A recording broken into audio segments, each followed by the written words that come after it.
శీతాకాల సమావేశాలు ముగిసిన తర్వాత స్పీకర్ టీ పార్టీ ఇచ్చారు. అంటే విపక్షాలకి ఇచ్చారు, స్వపక్షాలకి ఇచ్చారు. అందరికీ కూడా టీ పార్టీ ఇవ్వడం ఆనవాయితీ. అది ఏ స్పీకర్ అయినా సరే ఈ సమావేశాలు అయిపోయిన తర్వాత లేదా ముందు ఎందుకు ఇస్తారంటే రాజకీయాల మధ్య వేడిని తగ్గించడం కోసం. ఇది ఒక ఆనవాయితీ మన రాజకీయంలో. అయితే ఇక్కడ రాహుల్ గాంధీ, ప్రతిపక్ష నేత రాహుల్ గాంధీ అందుబాటులో లేకపోవడంతో ప్రియాంక గాంధీ ఆయన తరపున హాజరయ్యారు.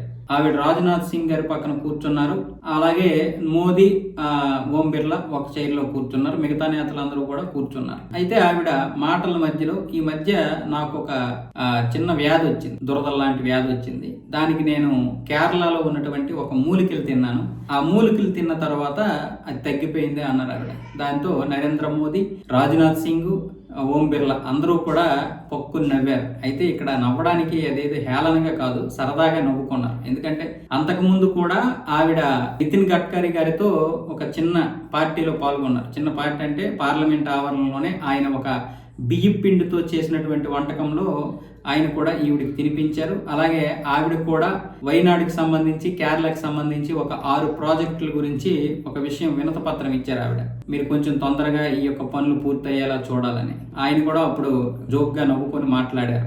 మీ అన్నయ్య రాయ్బరేలీలో అడిగిన దానికి నేను పని పూర్తి చేసేసాను.